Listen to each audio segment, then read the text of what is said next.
அனைவருக்கும் வணக்கம். எழுத்தாளர் சிவசங்கரி அவர்கள் எழுதிய 47 நாட்கள் கதை கேட்டுக்கிட்டு இருக்கீங்க. இன்னைக்கு பாகம் 4. விசாலி லூசியை பற்றி தெரிஞ்சுக்கிட்டாளா? வாங்க பார்ப்போம். இந்த லூசியுடைய படம் தான் வீட்ல மாட்டி இருந்துச்சு. அவ ஏன் வீட்ல இல்ல?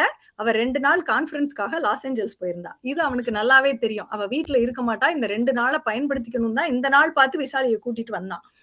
அடுத்த நாள் அவ வந்தா. லூசி வீட்டுக்கு வந்தா. 2 நாள் கழிச்சு வந்தா.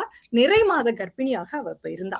கார்ல இருந்து இறங்குன உடனே தாவி வந்து குமார கட்டிப்பிடிச்சு உதட்டுல முத்தம் குடுத்தா. விசாலிக்கு அப்படியே தூக்கி போட்டுச்சு.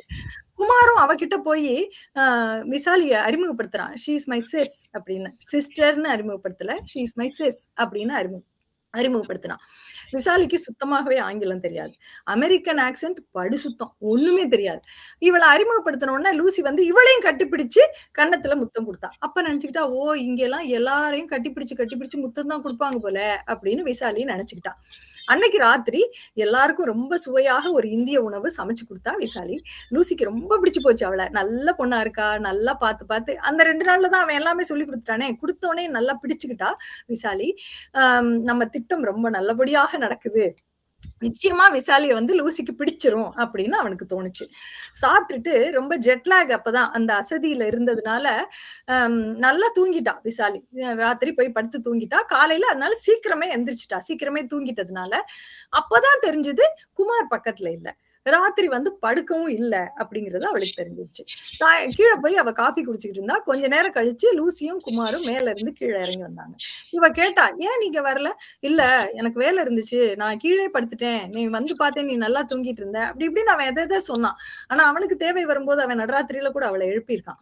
என்னென்னமோ இன்னைக்கு சொன்னான். கொஞ்ச நேரத்துல லூசி வந்து வேலைக்கு கிளம்பி போயிட்டா. குமாரும் எங்கேயோ அவசரமா நான் போயிட்டு வந்துடுறேன் அப்படின்னு சொல்லி காருக்கு பெட்ரோல் போடுறதுக்கோ எதுக்கோ போயிருந்தான். இவளுக்கு சந்தேகம் வந்துருச்சு விசாலிக்கு. அவன் உன்னுடைய அறை இது 4 அறைகள்ல ஒரு அறை உன்னுடைய அறைன்னு சொல்லிட்டு மிச்ச அறைகள்லாம் நீ திறந்து பார்க்க கூடாது. அதெல்லாம் ஓனரோடதுன்னு சொல்லி வச்சிருந்தான். சந்தேகம் வரவும் இவன் மேல போய் மற்ற அறைகளை எல்லாம் திறந்து பார்த்தா, இவளுக்கு பக்கத்துல இருந்த 2 அறைகள் இவளுடைய அறை போலவே இருந்தது. 3வதா ஒரு பெரிய அறை இருந்தது. அத போய் திறந்து பார்த்தா, அது வந்து பெரிய படுக்கை அறையா இருந்தது. ஓ இதுதான் அந்த லூசியோட அறை போல அப்படின்னு நினைச்சுக்கிட்டு ஒன்னொன்னா பார்த்துட்டே வந்தா, அவளோட கண்ணுக்கு அந்த லூசியினுடைய திருமண போட்டோ வந்து தெரிஞ்சது. அந்த ஒரு கிறித்தவர்களுடைய திருமண முறை போல அவ அந்த ஒயிட் கவுன் எல்லாம் போட்டு அழகா நின்னுட்டு இருந்தா. பக்கத்துல குமார் இருந்தான். பார்த்த உடனே இவளுக்கு அப்படியே திடுக்குன்னு ஆயிடுச்சு. சரியா இந்த நேரத்துல கீழ வந்து குமார் கதவ திறந்து வர்ற சத்தம் கேட்டுச்சு. வந்த உடனே கீழ விசாலி இல்லாததுனால வேக வேகமா என்னமோ போய் பார்த்திருப்பாளோன்னு சந்தேகத்துல இவன் வேக வேகமா மேல வந்தான். இவள இந்த அறையில பார்த்த உடனே, "நீ ஏன் இங்க வந்த?" அப்படின்னு கேட்கறதுக்கு அவன் வாய் எடுக்கிறதுக்குள்ள அவ கேட்டா, "யார் இந்த லூசி? சொல்லுங்க. உங்களுக்கும் அவளுக்கும் என்ன சம்பந்தம்?" அப்படின்னு கத்துனா அவ. சின்ன பொண்ணு கேள்வி கேட்க மாட்டான்னு நினைச்சு கூட்டிட்டு வந்தா, இவ்ளோ கேள்வி கேட்கிறான்னு அவனுக்கு கோவம் வந்துருச்சு. "அவ என்னுடைய மனைவி. இப்ப என்ன?" அப்படின்னு அவன் சொன்னான். அப்படியே உறைஞ்சு போனா விசாலி. கத்தி அழுதா. "என்ன ஏமாத்திட்டீங்களே! இவ்ளோ நாள் நீங்க செஞ்சதும் வேஷமா? நாடகமா?" அப்படின்னு கத்துனா. "நான் 2வது பொண்டாட்டியா?" அப்படின்னு அவ கத்துனா.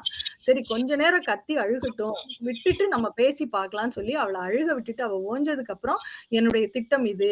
நீ நல்லா நம்ம 10,00,000 சம்பாதிச்சுட்டு போய் பெரிய வாழ்க்கையெல்லாம் வாழலாம்." அப்படிலாம் அவன் சொன்னான். அவ எதையுமே காது குடுத்து கேட்கவே இல்ல. அவ முகம் குடுத்து பேசவே இல்ல. ரூம்ல இருந்து வெளிய வரவே இல்ல. போய் பேசினா சாப்பிடல, எதுவும் பண்ணல. என்ன இன்னைக்கே இந்தியாக்கு அனுப்பிடுங்க. இந்தியாக்கு அனுப்பிடுங்கன்னு அவ கத்திக்கிட்டே இருந்தா. சரி இவள இப்படியே கத்த விட்டா சாயந்தரம் லூசி வர்றப்போ இது பெரிய பிரச்சனை ஆயிரும். இவள இனிமே நம்ம வழிக்கு கொண்டு வர வேண்டியதுதான் அப்படின்னு சொல்லி விறுவிறுவிறுன்னு மேல போய் லூசி வர்றதுக்கு கொஞ்ச நேரத்துக்கு முன்னாடி அவள பிடிச்சு தூக்கி நிறுத்தினா. அவ கைய அப்படியே தட்டு விட்டா. கண்ணா பின்னான்னு கன்னத்துல மாறி மாறி அரைஞ்சா. கழுத.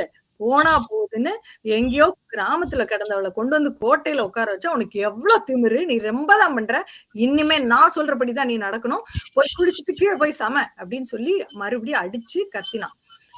முறையா அவன வந்து இப்படி மிருகம் போல அவ பார்க்கிறா. பயந்துட்டா. அப்படியே உறைஞ்சு போயிட்டா. நம்ம என்ன மாரி ஒரு வாழ்க்கைக்குள்ள வந்து மாட்டியிருக்கோம்னு அவளுக்கு ஒரு நிமிஷம் உயிரே நின்னுடுச்சு. ஆனா ஒண்ணுமே பண்ண முடியாது. அவன் சொன்னத அப்படியே பொம்மை மாரி அவ செஞ்சா. ஆனா லூசி திரும்பி வீட்டுக்கு வந்தோனே, லூசி வந்து இவகிட்ட ரொம்ப அன்பா நடந்துக்கிட்டா. அ ஆனா இவளுக்கு என்னமோ இந்த வீட்ல இருக்கு. இது என்னோட வீடு இல்ல. இந்த வீட்ட விட்டு நான் போணும். அப்படின்னு அவளுக்கு ஒட்டாமையா இருந்துச்சு. எப்படியாவது போயிடணும். ஆனா அவ இல்லாதப்ப இவன் வந்து வந்து மிரட்டுவான். அப்ப அடுத்த நாள் வந்து மிரட்டுனப்ப சொன்னா, "நான் லூசி கிட்ட சொல்லிருவேன். இனிமே நீ மிரட்டுனீனா" அப்படின்னு அவ சொல்றா. "உனக்கு ஆங்கிலமே தெரியாது. எப்படி சொல்லுவேன்? நான் தாலி எடுத்து காட்டுவேன்." அவளுக்கு தாலின்னா என்னன்னே தெரியாது.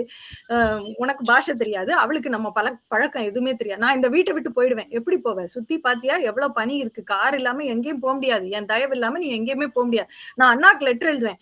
எழுதிருவ. எப்படி போஸ்ட் பண்ணுவ? நான் தான் பண்ணணும்."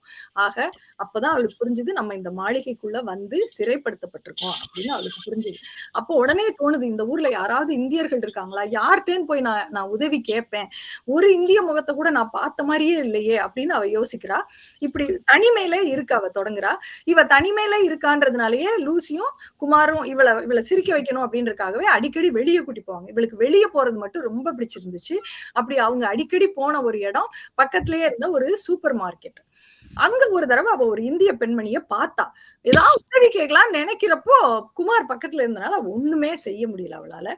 இப்ப அடிக்கடி கடைக்கு போறதுனா மட்டும் வந்துட்டு, இந்த வழிய நம்ம நல்லா கவனிச்சுக்கணும். கார்ல போறப்ப நல்லா கவனிச்சுக்கிட்டா. கவனிச்சுக்கிட்டு ஒரு நாள் குமார் இல்ல. அம் அ லூசிய ஏர்போர்ட்ல இன்னொரு கான்ஃபரன்ஸ்க்காக விடுறதுக்காக குமார் போயிட்டான். 1 1/2 மணி நேரம் வரமாட்டான்னு அவனுக்கு தெரியும், அவளுக்கு. நல்லா கோட் எல்லாம் போட்டுக்கிட்டு, பனியில இறங்கி நடந்து அவ தான் வழி பார்த்து வச்சிருக்கா. 8 நிமிஷம் ஆகுது கார்ல போறதுக்கே. நடக்கணும்னா குறைஞ்சது 40 நிமிஷம் ஆகும். ஆனா இந்த பனியில நடக்கணும். எல்லாத்தையும் போட்டுக்கிட்டு நடந்து போயிரலாம் அப்படின்னு சொல்லிட்டு போனா, தெரு முனைய கூட அவளால தாண்ட முடியல. அதுக்குள்ள கை கால்லாம் விறைச்சு போச்சு. அப்படி விறைச்சு போயிடும். ஏன்னா, காலே மூழ்குற அளவுக்கு பனி இருக்கு. அப்போ அ அப்படியே விறைச்சு போகும். அம்மா, அம்மா, அம்மான்னு கத்திட்டு அந்த இதுலயே விழுந்துட்டா. அந்த தெரு முனையிலே கீழ விழுந்துட்டா. ஒரு ஆபத்திலிருந்து தப்பிக்க நினைச்சு இன்னொரு ஆபத்துல மாட்டிக்கிட்டாளே விசாலி. தப்பிச்சாளா? அடுத்த பாகத்துல பார்ப்போம். நன்றி.